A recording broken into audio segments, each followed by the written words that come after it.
Teenage Mutant Ninja Turtles was a pretty good movie, and I'm not just saying that because I'm a fan of these four dipshits. I think it was legitimately an entertaining movie that had a pretty good story, great special effects, and the acting wasn't bad. The sequel, however, fails on pretty much every level. A lot of people talk a lot of shit about the third movie, saying that it was horrible, and that's what ruined the series. But honestly, what did they expect after Secret of the Ooze? It's not like this one was any better. In this movie, the Turtles and Splinter are living in April O'Neil's apartment because their lair was compromised in the previous movie, and April is finding out that gigantic mutant turtles or not, she essentially has 4 15-year-old boys living in her place, and that is really annoying.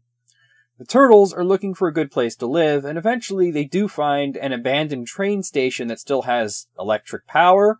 Not sure that anybody from the city would ever notice that. I mean, come on.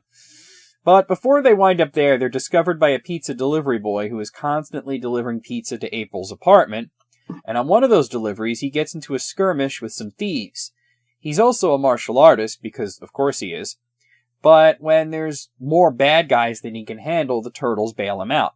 Meanwhile, the Foot Clan is trying to reorganize under the leadership of a guy named Tatsu, who mostly folds his arms and glares. But he only gets to be the leader for about 30 seconds, because the Shredder shows up alive. I mean, wait, how is he alive?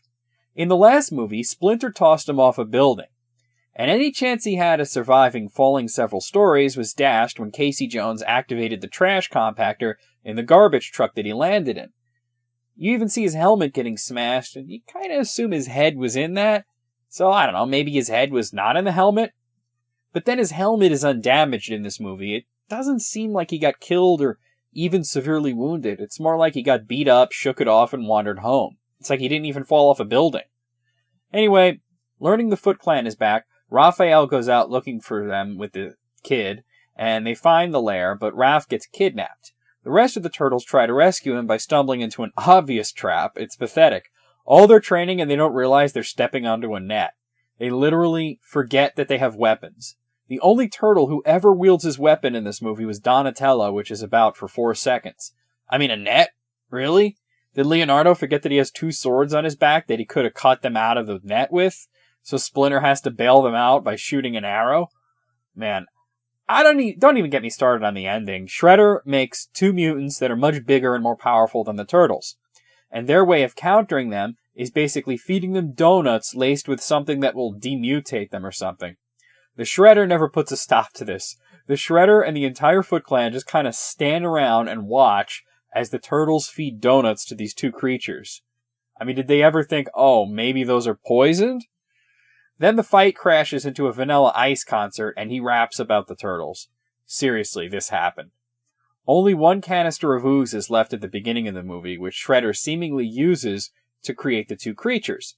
But then he still has the full canister at the end of the movie, and even after that is destroyed, he still has another vial of ooze that he uses to mutate himself, and somehow drinking that also changes his costume.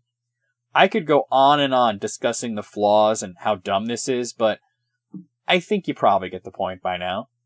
There are some good things. The Turtles can be kind of funny at times, and the special effects are still pretty good.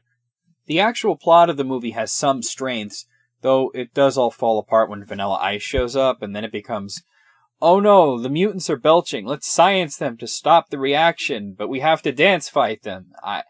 For the most part, just stick to the original movie. I never understood the thought process behind this sequel.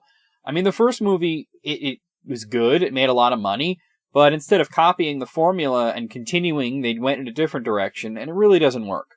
I mean, maybe one thing you could say is the first movie was kind of dark and violent, more like the Teenage Mutant Ninja Turtles comic books, and this one is more lighthearted and goofy like the cartoon series, but it's like a watered-down version of the cartoon. If you're going to go in that direction, commit to it. Don't half-ass it. Teenage Mutant Ninja Turtles 2 is bad. I'm going to give it a 3 out of 10. It's a pretty big drop from the first movie. Of course, Part 3 wasn't any good either. Maybe I'll talk about that someday.